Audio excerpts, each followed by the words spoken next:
वो मौइज़ा आपकी जिंदगी में सबसे बड़ा होता है। कलाम का जो जुमला, कलाम की जो बात आपकी जिंदगी बदल दे, ये सबसे बड़ा मौइज़ा। हालेलुया। तो इस कलाम में ये कुदरत है कि ये बदलने की कुदरत रखता है।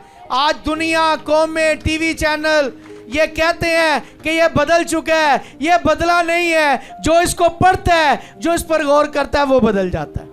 हालेलुया। आइए इस कलाम के लिए जोरदार तालियां बजाएंगे और जोर के साथ।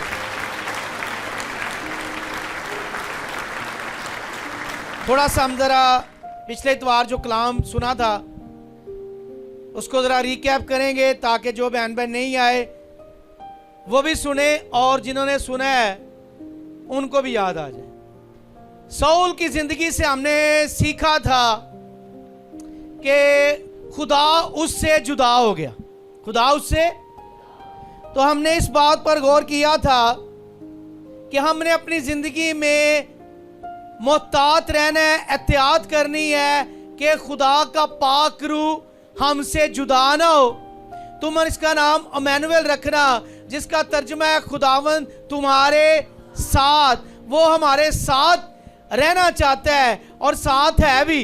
अभी वर्शिप कर रहे थे आप, वो मौजूद है यहाँ, तो वो साथ रहना चाहता है। लेकिन जिंदगी में जब गुनाह आ जाता है, गुनाह आ जाता है, खुदा जुदा हो जाता है। तो अगर आपने पिछले इतवार गौर से कलाम सुना तो दो गुनाहों पर हमने गौर किया था शाऊल की जिंदगी में। पहला गुनाह यह था कि उसने जो काम सैमुएल ने करना था, जो काम नबी ने करना था, जो काम मर्दे खुदा ने करना था, वो शाऊल ने खुद कर दिया। जी क्या काम किया? कुर्बानी खुद गुजरान दी, खुद गुजरान दी। और खुदा उससे नाराज हुआ और कहा तेरी सल्तनत तुझसे जाती रहेगी। जी दूसरा गुनाह, उस पर हमने काफी तफसील के साथ सुना था। कौन सा गुनाह था दूसरा? हाँ शाबाश, इरम के लिए जोरदार तालियां बजाएं। दूसरा गुनाह उसका था, उसने जुज़वी फर्माबरदारी की। क्या किया? यानी चंद बातों में उसने फर्माबरदारी की और चंद बातों में उसने नाफरमानी की। तो जो नाफरमानी है, वो जो चंद बातों में फर्माबरदारी है, उसका भी कोई फायदा नहीं हुआ। तो फिर खुदा के साथ कैसे चलना है? आधी वफादारी के साथ या पूरी वफादारी के साथ? आधी मोहब्बत के साथ कि पूरी मोहब्बत के साथ? मुकाशों की किताब में वो कहता है तूने पहली सी मोहब्बत छोड़ दी, तूने पहली सी मोहब्बत छोड़ दी है। आए कलाम के आज अगले हिस्सा में बढ़ेंगे और शाऊल की जिंदगी में हम देखेंगे कि और कौन सी वजूहात थी, कौन से गुनाह थे जिसकी वजह से खुदा उससे जुदा हो गया। दो बातों पर हम गौर कर चुके हैं कि उसने कुर्बानी खुद गुजरानी, सैमुएल का इंतजार नहीं किया, और दूसरा उसने जुज़वी फर्माबरदारी की। खुदा ने हुक्म किया तू क्या कर, अमालिकियों को नेस्तो नबूद कर दे, उनके जानवरों को तू नेस्तो नबूद कर दे, शीरख्वार बच्चों को नेस्तो नबूद कर दे। लेकिन उसने अच्छे मोटे ताजे जानवर जो थे उनको बचा लिया। उसका जो बादशाह अजाज था उसको बचा लिया, माले गनीमत का जो माल था उसको बचा लिया। खुदा ने उसे रद्द कर दिया, खुदा ने उसे रद्द कर दिया। आज हम शाऊल की जिंदगी से और कुछ सीखेंगे कि क्या उसकी जिंदगी में सरजद हुआ कि खुदा उससे जुदा हो गया। इस बात को आपने याद रखना है, फम्मा बरदारी बरकत लेकर आती है। बोले मेरे साथ, नाफरमानी सजा लेकर आती है। क्या पसंद है आपको? तो खुदा के घर में आप इबादत करने के लिए आते हैं, कलाम सुनने के लिए आते हैं, अगर आप इबादत कर लें, कलाम सुन लें, फम्मा बरदारी ना करें, कोई अजर नहीं, कोई फायदा नहीं। तो जो भी कलाम का हुक्म आप सुने, कलाम की बात आप सुने, उसे कैच कर लें। क्या कर लें? कैच करें, उस पर गौर करें, और जो बातें अपनी जिंदगी में छोड़ने की हैं, खुदा कहता है इन्हें छोड़े, तो उन्हें क्या करना है? छोड़ना है। और जिन चीजों को खुदा कहे इन्हें अपनी जिंदगी में ले, तो उन्हें क्या करना है? लेना है। 2 गुनाह हमने पीछे देखे, और आज हम देखेंगे कि शाऊल की जिंदगी में क्या हुआ जिसकी वजह से उसकी बरकत रुक गई, उसकी बर्बादी शुरू हो गई, उसकी हुकूमत का खात्मा शुरू हो गया, और उसका अंजाम बहुत बुरा हुआ। उसका अंजाम, एक और बात को याद रखें, कलाम के शुरू में मैं आपको इससे बताना चाहता हूं, खुदा लामहदूद खुदा है। खुदा लामहदूद खुदा है, लेकिन हमारी नाफरमानी की वजह से खुदा महदूद हो जाता है। आप कहेंगे पास्टर साहब ये आप क्या बात कर रहे हैं? वो लामहदूद खुदा जो आसमानों के आसमान में समा नहीं सकता, वो महदूद हो जाता है। जी हाँ, खुदा महदूद हो जाता है। जब जिंदगी में गुनाह आता है, नाफरमानी आती है, खुदा पीछे खड़ा हो जाता है। खुदा आपके साथ आगे नहीं चलता, अपना हाथ नहीं बढ़ाता, आपको बरकत नहीं देता। नाफरमानी में जब आप जिंदगी गुजारते हैं, आप आगे चले जाते हैं, खुदा पीछे रह जाता है। इसका मतलब है हमारी नाफरमानियां खुदा को क्या कर देती हैं? महदूद कर देती हैं। तो आए खुदा उनके कलाम मुकद्दस में से 1 शमूएल उसका 14वां बाब। इससे पहले कि हम शाऊल के तल्लक से सुने, हम पहले सिर्फ एक आयत पढ़ेंगे। 1 शमूएल 14वां बाब 6 आयत। यहां पर शाऊल का एक बेटा है, उसका नाम है योनातान। क्या नाम है जी? योनातान उसका नाम है, और उसका ईमान बहुत बड़ा है। आगे चलकर हम देखेंगे उसका जो बाप शाऊल है, उसका ईमान अब खुदा पर थोड़ा है, कम है। जी 6 आयत पढ़ें जरा। ये वो वक्त है जब योनातान और उसका एक सलाह बरदार, उसका मददगार, 2 लोग जो हैं वो दुश्मनों के डेरों की तरफ जाते हैं, और योनातान अपने ईमान का इजहार इस बात से करता है। जी पढ़ें, क्या बात है? 14वां बाब 6 आयत। सो योनातान उस जवान से जो उसका सलाहबरदार था कहा, आ हम उधर उन नामकतूनों की चौकी को चले, मुमकिन है कि खुदावंद हमारा काम बना दे। जी किस पर एतमाद किया, किस पर भरोसा किया, किस पर यकीन किया? खुदा पर। किस पर यकीन किया जी? क्या कह रहा है वो? गौर करें, मुमकिन है खुदावंद हमारा काम बना दे। जी क्योंकि खुदावंद के लिए बहुतों या थोड़ों के जरिए से बचाने की कैद नहीं। सब मेरे साथ बोलें, क्योंकि खुदावंद के लिए बहुतों या थोड़ों के जरिया से बचाने की कैद नहीं। मेरा रब यहोवा है बड़ी। तो खुदा के लिए ये मुश्किल नहीं है। हमारे साथ लोग कम हो, लोग ज्यादा हो, अगर खुदा हमारे साथ है तो फिर फौज की जरूरत नहीं। हालेलुया।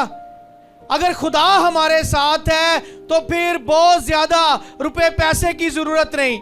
अगर खुदा हमारे साथ है तो फिर बहुत ज्यादा लोगों की फेवर की जरूरत नहीं है। जब खुदा हमारे साथ होता है तो ये याद हमारे ईमान को बढ़ाती है कि क्योंकि खुदावंद के लिए बहुतों या थोड़ों के जरिया से बचाने की कैद नहीं।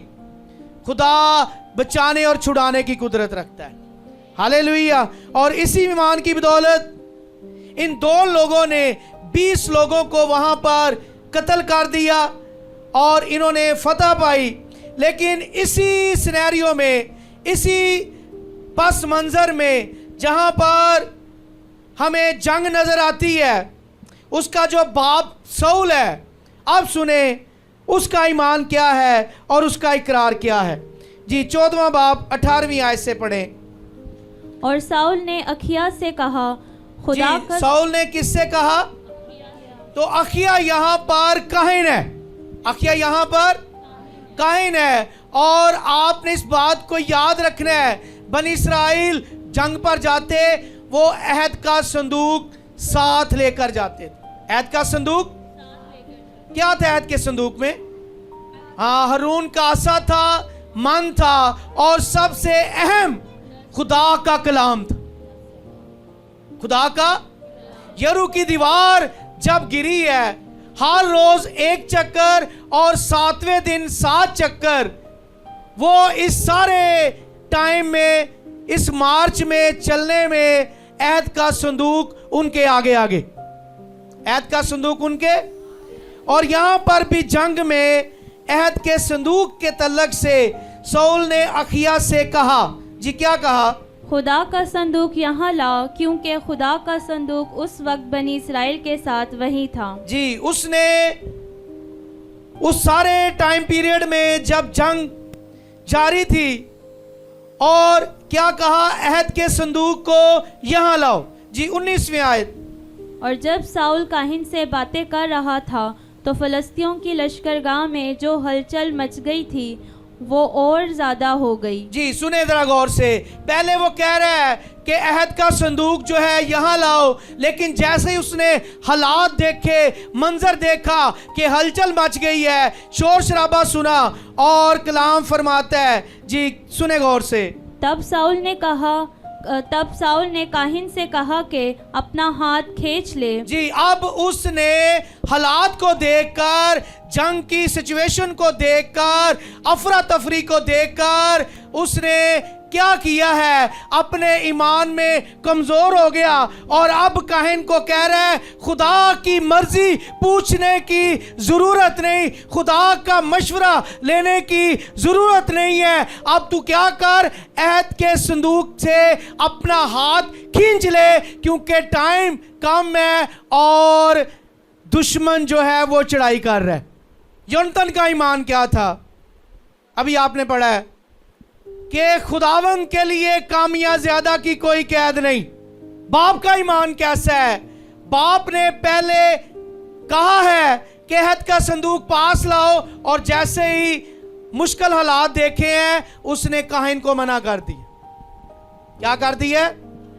तो यहां पर हम शाऊल के ईमान की कमी को देख रहे हैं। तो मेरे जीजो, इस बात को आपने हमेशा याद रखना है कि हमने हालात को देखकर खुदावंद का इनकार नहीं करना, बल्कि हमारा खुदा सारी सिचुएशन में, सारे हालात में जब वो हमारे साथ होता है, वो सब कुछ करने की कुव्वत और कुदरत रखता है। हालेलुया। जी जब मुश्किल हालात आते हैं तो फिर शाऊल एक और काम जल्दबाजी में कर देता है और ऐलान करता है कि जब तक मैं अपने दुश्मनों से बदला ना लूं, कोई सिपाही जो है कुछ नहीं खाएगा। ये शाऊल का जल्दबाजी का फैसला क्या है जी? अगर आप पढ़ लें तो बहुत अच्छा है। 14वां बाब 24वीं आयत। इस्राएली मर्द उस दिन बड़े परेशान थे। जी इस्राएली मर्द उस दिन बड़े परेशान हो गए। क्यों परेशान हो गए? कि जंग करने में जोर लगता है, जंग करने में दौड़ना पड़ता है, जंग करने में अपनी जान मारनी पड़ती है, और अगर साथ इंसान कुछ खाता रहे तो उसकी कुव्वत क्या होती है? बरकरार रहती है, कायम रहती है, बढ़ती जाती है। खुदा का कलाम कहता है जंग के दौरान शाऊल ने गलत फैसला किया जल्दबाजी में, और सुने इस्राएली मर्द उससे क्या हो गए? परेशान। जी क्या फैसला था? क्योंकि शाऊल ने लोगों को कसम देकर यूं कहा था कि जब तक शाम ना हो और मैं अपने दुश्मनों से बदला ना लूं, उस वक्त तक अगर कोई कुछ खाए तो वो मलाउन हो। जी, वो क्या हो? तो पहली बात सुने, उसने कहा मैं अपने दुश्मनों से बदला ना लूं। तो मालिकी सिर्फ साउल के दुश्मन नहीं थे, खुदा के लोगों के दुश्मन नहीं थे, ये खुदा के भी दुश्मन थे, क्योंकि ये खुदा के काम में, खुदा की कौम के राह में रुकावट थे। साउल ने कहा ये मेरे दुश्मन है। अगर ये कहता कि ये जंग खुदा की है और खुदा मेरा मददगार है, तो ये जल्दबाजी में गलत फैसला ना करता, जिसकी वजह से लोग क्या हो गए? परेशान हो गए। और उसने एक बड़ा वहां पर चैलेंज दे दिया। और क्या दे दिया?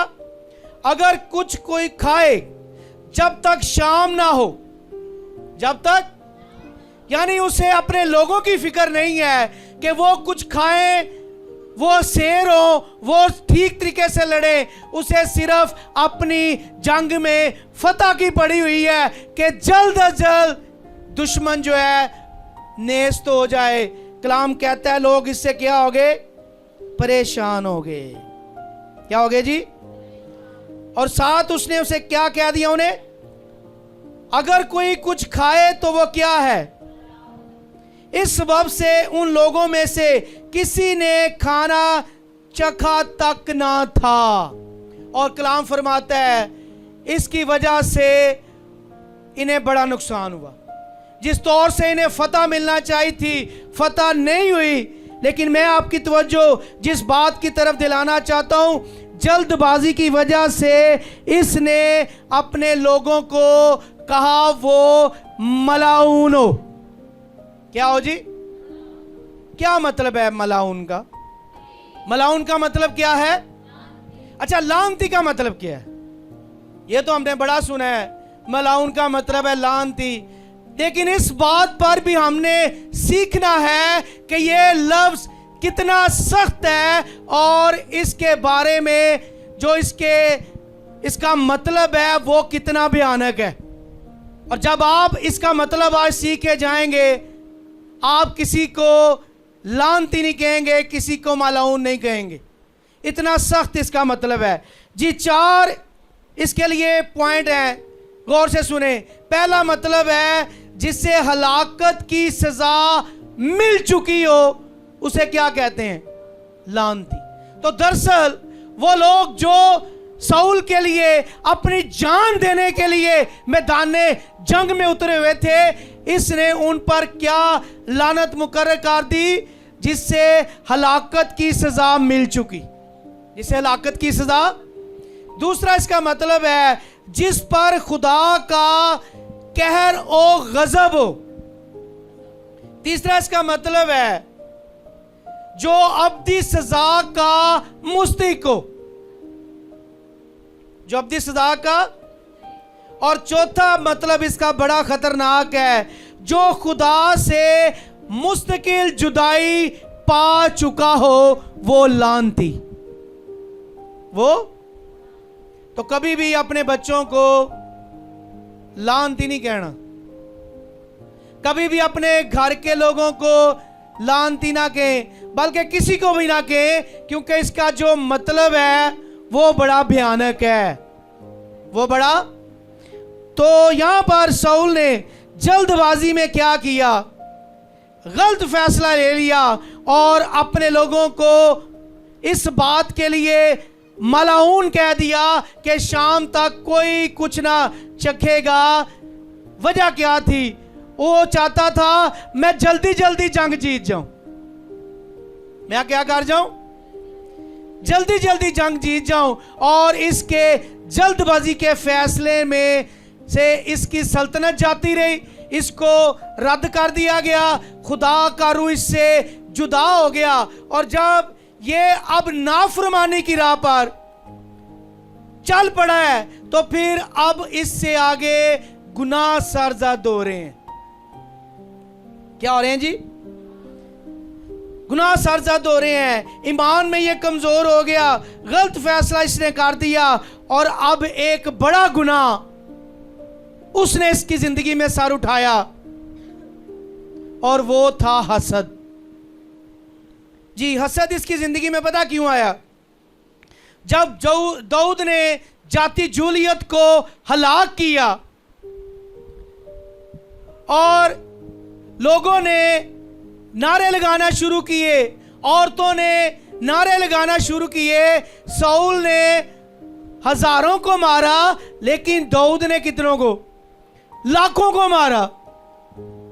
ये सुन रहा था ये सारी बातचीत और कह रहा था सिर्फ बादशाही जो है वो इसको मिलनी रह गई है।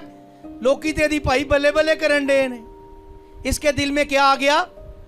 हसद आ गया। ये इस बात को भूल गया कि मैं शाऊल बादशाह, मेरे कहने पर ही इसने जाति जूलियत को मारा है। और जब जाति जूलियत को मारने के लिए दाऊद गया है तो दाऊद को इसने अपना जंगी लिबास दिया कि मैं नहीं लड़ सकता, मेरे फौजी नहीं लड़ सकते। दाऊद को इसने कहा तू मेरा जंगी सामान पहन ले और जाके जाति जूलियत से लड़। इसके कहने पर उसने शाऊल के दुश्मनों को मारा, जाति जूलियत को मारा। लेकिन जब लोगों ने दाऊद की तारीफ की तो खुदा का कलाम कहता है इसके अंदर बदगुमानी आ गई। क्या आ गई जी? जी, पढ़ ले, आपको ज्यादा याद रहेगा। पहला शमूएल 18वां बाब 6 से 12वीं आयत तक। हम किन चीजों पर गौर कर रहे हैं?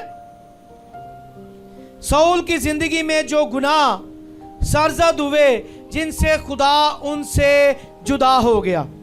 जी, जब दाऊद उस फलस्ती को कत्ल करके लौटा आता था और वो सब भी आ रहे थे, तो इस्राएल के सब शहरों से औरतें गाती और नाचती हुई दफों और खुशी के नारों और बाजों के साथ शाऊल बादशाह के इस्तकबाल को निकली। जी, ये सारा मंजर हम देख रहे हैं कि वो इस्तकबाल को निकली हैं। जी, टाइम कम है, 9वीं आयत से पढ़ें। सो उस दिन से आगे को शाऊल दाऊद को बदगुमानी से देखने लगा। जी, बदगुमानी का मतलब है हसद से देखने लगा। क्या हुआ जी? हसद से देखने लगा। और इसी हसद की वजह से 10वीं आयत पढ़ें जरा। और दूसरे दिन ऐसा हुआ कि खुदा की तरफ से बुरी रूह शाऊल पर जोर से नाजिल हुई। जी, खुदावन की तरफ से। अगर आप गौर से कलाम सुन रहे हैं, आप सुनकर हैरान हो जाएंगे, खुदावन की तरफ से बुरी रूह। खुदा तो पाक रूह नाज़िल फरमाता है। शमूएल के कहने पर, उसके मसा करने पर शाऊल पर पहले पाक रूह नाज़िल हुआ है, लेकिन अब खुदा का कलाम क्या बयान कर रहा है? जब गुनाह उसकी जिंदगी में आ गया, नाफरमानी उसकी जिंदगी में आ गई, जल्दबाजी के गलत फैसले उसकी जिंदगी में आ गए, ईमान उसका कम होना शुरू हो गया, उसकी जिंदगी में हसद आ गया। अब क्या हुआ है? खुदा की तरफ से बुरी रूह। तो दरअसल खुदा बुरी रूह नहीं भेजता। जो बात मैंने आपसे पहले की, खुदा पीछे हट जाता है और फिर इब्लीस का हाथ बढ़ जाता है। सुन रहे हैं आप गौर से? जब आप खुदा के साथ वफादार रहते हैं, खुदा की कुदरत, खुदा का हाथ आपको संभाले रखता है। लेकिन जब नाफरमानी, गुनाह, हसद, बुराई जिंदगी में आ जाती है, खुदा फिर पीछे हट जाता है और इब्लीस फिर अपना हाथ बढ़ाता है। फिर खुदा रोकता नहीं, फिर खुदा सिपर नहीं बनता, फिर खुदा मदद के लिए खड़ा नहीं होता, तो फिर बुरी रूह जिंदगी पर कब्जा करती है। कौन सी रूह? तो ये बुरी रूह में बदरूहें भी हैं। ये जिंदगियों में जब गुनाह आता है, बदी आती है, नाफरमानी आती है, वो जिंदगियों को मरोड़ती हैं, उन पर तशद्दुद करती हैं। अब शाऊल की जिंदगी पर बुरी रूह ने क्या असर किया है? जी, पढ़ें जरा गौर से। और वो घर के अंदर नबूवत करने लगा। और दाऊद रोज़ की तरह अपने हाथ से बाजा रहा था और साउल अपने हाथ में अपना भाला लिए था। तब साउल ने भाला चलाया, क्योंकि उसने कहा कि मैं दाऊद को दीवार के साथ छेद दूंगा। और दाऊद उसके सामने से हट गया। जी सुन रहे हैं आप? हसद अब कहां तक पहुंच गया है, बदी अब कहां तक पहुंच गई है, उसका अरूज अब यहां तक आ गया है कि वो अब दाऊद को कत्ल करने के दर पे है। तो कत्ल करना कोई छोटा गुनाह नहीं है, बहुत बड़ा गुनाह है। क्या है जी? लेकिन ये काम कहां से शुरू हुआ है? ये काम छोटी नाफरमानी से शुरू हुआ है और गुनाह नाफरमानी पलते पलते अब बढ़ गई है और अब वो दाऊद का जानी दुश्मन हो गया है। और क्या हमने कलाम पढ़ा है? बुरी रूह। क्या जी?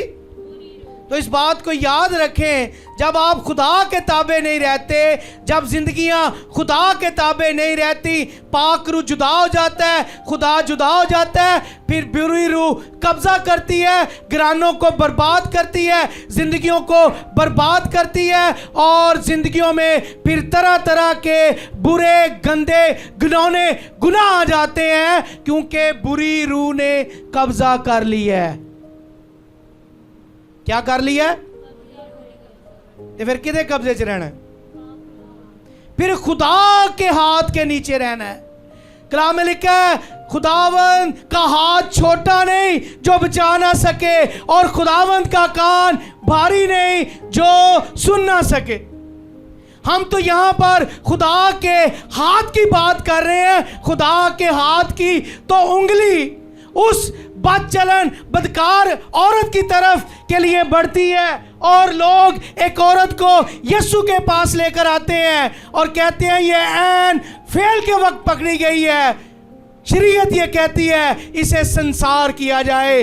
यीशु मसीह का हाथ उठता है, उंगली बढ़ती है और यीशु मसीह जमीन पर कुछ लिखना शुरू कर देते हैं और कहते हैं वो इसे पत्थर मारे जिसने कोई गुनाह नहीं किया। जब यीशु की उंगली बढ़ती है, जितने लोग आते हैं देखकर पढ़कर चले जाते हैं, यीशु उनके गुनाह उन्हें याद दिलाता है और वो उंगली जब लोगों की तरफ बढ़ती है, खुदा का कलाम फरमाता है एक भी वहां नहीं ठहरता, सबके गुनाह जाहिर होते हैं और यीशु उस बेटी को कहता है जा बेटी दोबारा गुनाह ना करना। हालेलुया। जब उसकी उंगली ही जिंदगियों की तरफ बढ़ती है, जिंदगियां मौत से बच जाती हैं। हालेलुया। खुदावंद का हाथ छोटा नहीं जो बचा ना सके और खुदावंद का कान भारी नहीं जो। तो फिर किथे रहना ज्यादा पसंद? खुदा के पाक रूह के नीचे। पाक रूह की भूख प्यास जब हमारी जिंदगी में होती है, खुदा के कलाम की तलब जब हमारी जिंदगी में होती है, खुदा की इबादत का जब जज्बा हमारी जिंदगी में होता है, जब हम खुदा के घर के, खुदा के कलाम के भूखे और प्यासे होते हैं, जैसे हिरनी पानी के नालों को तरसती है, ऐ खुदा मेरी रूह तेरी प्यासी है। हालेलुया। मुबारक हैं वो जो रास्तबाजी के भूखे और प्यासे हैं। किसके जी? तो जब आप रास्तबाजी के भूखे और प्यासे नहीं रहेंगे तो फिर इस बात को आज कान खोल कर सुन लें। फिर बुरी रूह ने साउल पर कब्जा कर लिया। क्या किया जी? बुरी रूह ने क्या किया? साउल पर कब्जा कर लिया और उस पर कातलाना हमला कर दिया। जी 19वां बाब 9वीं आयत पढ़ें। उसने एक दफा उस पर हमला किया है और अब देखें जरा 9वीं आयत में लिखा है, और खुदावंद की तरफ से एक बुरी रूह साउल पर जब वो अपने घर में अपना भाला अपने हाथ में लिए बैठा था चढ़ी और दाऊद हाथ से बजा रहा था। और साउल ने चाहा कि दाऊद को दीवार के साथ भाले से छेद दे, पर वो साउल के आगे से हट गया और बाला दीवार में जा घुसा और दाऊद भागा और उस रात बच गया। जी, यहाँ पर हम देखते हैं फिर बुरी रूह। क्या जी? किसकी तरफ से? तो जो मैंने आपको मतलब बताया खुदा की तरफ से, इसका क्या मतलब है? यानी खुदा पीछे हट गया है, खुदा नाफरमान बन गया, साउल ईमान में कम हो गया, जल्दबाजी के गलत फैसले किए, खुदा पर इत्काद नहीं किया, खुदा पीछे हट गया और बदी की रूह ने पीछा नहीं छोड़ा। जब बुराई, गंदगी, बदी, गुनाह जिंदगी में आ जाता है, इब्लीस की कुव्वतें उस जिंदगी को दबोच लेती हैं, फिर वो छोड़ती नहीं। फिर वो क्यों नहीं छोड़ती भला? क्योंकि उनका कब्जा हो गया। क्या हो गया? खुदा का कलाम फरमाता है जब एक बुरी रूह जाती है तो फिर कितनी को लेकर आती है साथ? तो इसलिए भाई बुरी रूह तो बचना है। क्या करना है? बुरी रूह से बचना है। और कलाम फरमाता है कि जब इस पर बुरी रूह नाज़िल हो गई है, फिर इसके अब फैसले भी बुरे, फिर इसके फैसले की बुरे फैसले। और कलाम फरमाता है पहला शमूएल 22वां बाब, यहां पर इसने एक बड़ा घिनौना काम किया। पहले एक कत्ल की बात कर रहा है और अब इसने इतना घिनौना काम किया कि 85 काहिन, कितने जी? 85 खुदा के जो ममसू हैं, काहिन जो हैं, उनको कत्ल करने का हुक्म दे दिया। पीछे कौन सी चीज काम कर रही है? बुरी रूह। क्या कर रही है? बुरी रूह के पीछे कौन सी चीज काम कर रही है? नाफरमानी। क्या काम कर रही है? बुरी रूह के पीछे गुनाह काम कर रहा है, नाफरमानी काम कर रही है। और इसने हुक्म दे दिया जी, पहला शमूएल 22वां बाब उसकी 16वीं आयत से।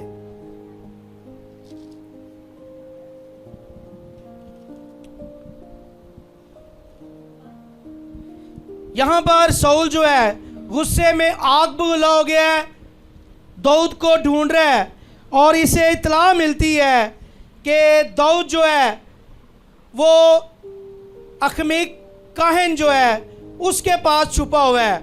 जी 16वीं आयत से पढ़ें। बादशाह ने कहा, ए अखमीक, हाँ, तू और तेरा बाप सारा घराना जरूर मार डाला जी जाएगा। पहले वो बुरी रूह दाऊद को मारने के लिए तैयार थी और अब क्या हुआ है? गुस्सा बढ़कर है, हसद बढ़ता जा रहा है। और याद रखें, हसद जब बढ़ता है तो फिर ये बढ़ता रहता है।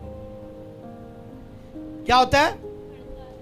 इसका हसद इतना बढ़ गया कि इसने कहा जो काहिन मेरे लिए काम कर रहे थे, मेरी हुकूमत में काम कर रहे हैं, वो मेरे खिलाफ हो गए हैं। इसका दिमाग ही उल्टा चलना शुरू हो गया कि उन्होंने दाऊद को क्या दे दी है? पनाह दे दी है, हालांकि ऐसी बात नहीं थी। सुने कलाम क्या फरमाता है।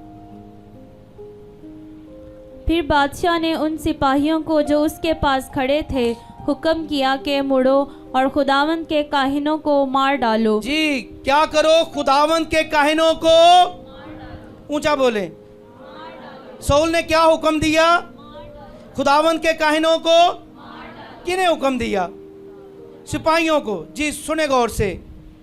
क्योंकि दाऊद के साथ उनका भी हाथ है और उन्होंने ये जानते हुए भी कि वो भागा हुआ है मुझे नहीं बताया। लेकिन बादशाह के खादिमों ने खुदावंद के काहिनों पर हमला करने के लिए हाथ बढ़ाना ना चाहा। जी सुन रहे हैं आप? जिनके अंदर खुदा का खौफ है और वो जानते हैं कि काहिन की खिदमत क्या है, काहिन की इज्जत क्या है, वो खुदा का ममसू है, सिपाहियों ने उन पर हाथ उठाना ना चाहा। जी सुने आगे। तब बादशाह ने दोएग से कहा, तब "तू बादशाह ने दोएग से, किससे जी? दोएग से कहा, तू मुड़ और इन काहिनों पर हमला कर। सो अदूमी दोएग ने मुड़कर काहिनों पर हमला किया और उस दिन उसने 85 आदमी जो कतान के एफूद पहने थे कत्ल किया। कित्थों काम शुरू हो गया है ते कित्थे पहुंच गया है? 85 आदमी नहीं, 85 आम लोग नहीं, 85 सोल्जर नहीं, ये खुदा के ममसू, खुदा के काहिन, जिन्हें क्या कर दिया? कत्ल कर दिया गया। वजह क्या जी? वजह यह है बुरी रूह, और बुरी रूह के पीछे वजह क्या है? नाफरमानी। और इन घिनौने गुनाहों के सबसे पीछे गुनाह जो है वो पीछा कर रहा है। बुरी रूह क्या कर रही है? पीछा कर रही है। और कलाम फरमाता है कि ये साउल की जिंदगी में तबाही का सबब बन गया। तबाही तो वैसे उधर ही शुरू हो गई थी जब उसे रद्द कर दिया गया, जब उसकी सल्तनत के लिए ऐलान कर दिया कि ये जाती रहेगी। लेकिन खुदा का कलाम हमें आगाह कर रहा है कि बुरी रूह से बचना है, बुरे कामों से बचना है, गंदे घिनौने कामों से बचना है। रोमियो की किताब में लिखा है कि खुदा उन्हें गंदी शहवतों में, गंदे कामों में छोड़ देता है जो अपनी जिंदगी में घिनौने गंदे काम, बुरे काम करने का फैसला कर लेते हैं। साउल ने अब यह फैसला कर लिया कि वो खुदा से जब जुदा उससे हो गया तो अब वो नाफरमानी पर नाफरमानी कर रहा है। क्या कर रहा है जी? नाफरमानी पर नाफरमानी कर रहा है। लेकिन इसके मद्दे मुकाबिल हम दाऊद के तल्लक से देखें, 2 दफा साउल ने हमला किया कि भाले से, नेज़े से दाऊद को कत्ल कर दे, बिल्कुल सामने। 2 दफा दाऊद को मौका मिल गया जब ये दाऊद को ढूंढने के लिए गारों में गया, बिन में गया, जंगल में गया।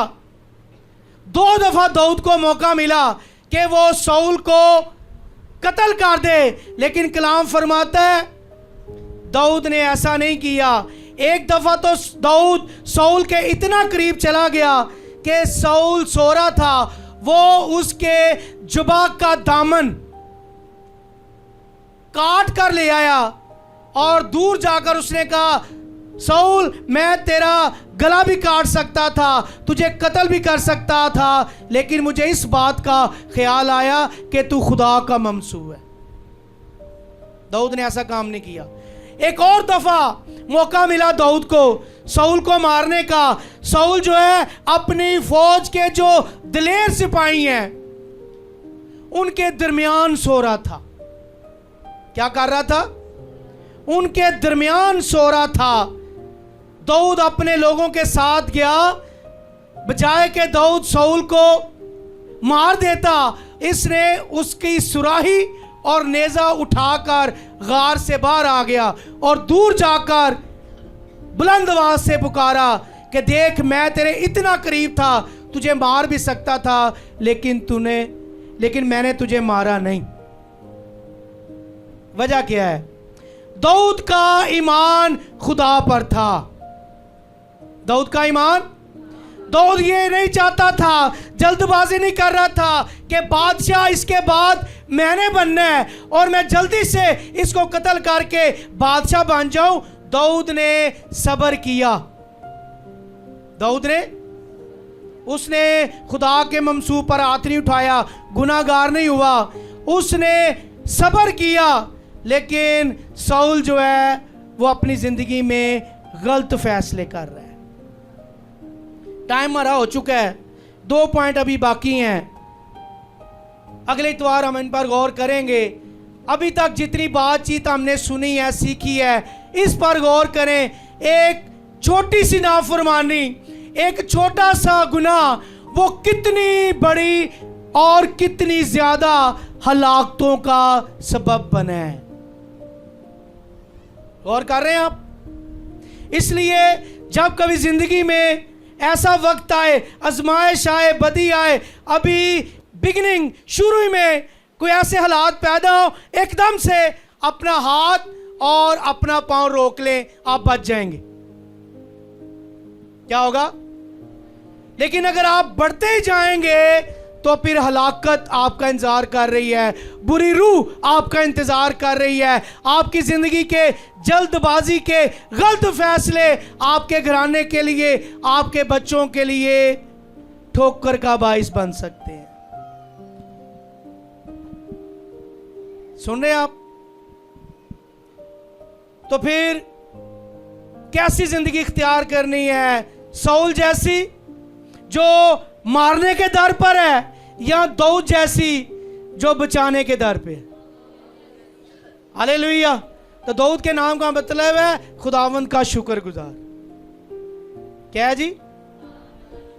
तो आए अपनी जिंदगी पर गौर करें कि कौन सी बुरी रूह, कौन सा बुरा काम, कौन सी नाफरमानी, कौन सा गुनाह रोज बरोज मेरी जिंदगी में, मेरे घर में, मेरे शौहर में, मेरी बीवी में, मेरे बच्चों में, मेरे आस पड़ोस में, मेरे गली मोहल्ले में, मेरी कौम में, मेरे मुल्क में बढ़ रहा है।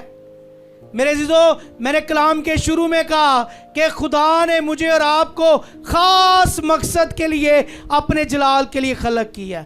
आए हम पहले अपने आप को सिक्योर करें, अपने आप को सेव करें, अपने आप को बचाएं, अपने घराने को बचाएं, फिर हम अपने गिरदो गवाह में यीशु की खुशखबरी, उसका कलाम लेकर जाएं, उसकी कुदरत को लेकर जाएं, पाक रूह के ताबे हो जाएं, ताकि पाक रूह हम पर जुम्बश करता रहे और बुरी रूह और उसके असरात हमारी ज़िंदगी से, हमारे घरानों से दूर रहें। हालेलुया। आए, बड़ा संजीदा वक्त है, अपने कदमों पर खड़े हो जाएं। Praise hallelujah, hallelujah, hallelujah. जैसे खुदा का पाक रूह खुदा की खादमा की रहनुमाई करता है, वो दुआ में आपको लीड करेंगी। और ये बड़ा ख़ास वक्त है, इसमें आपने अपने आप को पेश करना है और अपनी कमज़ोरियों को, नालायकियों को, बेवकूफ़ियों को अपनी ज़िंदगी से दूर करना है। खुदा का पाक रूह यहाँ पर मौजूद है, खुदा का हाथ बढ़ा हुआ है ताकि हमें वो पाक करे, साफ़ करे और अपने जलाल के लिए इस्तेमाल करे।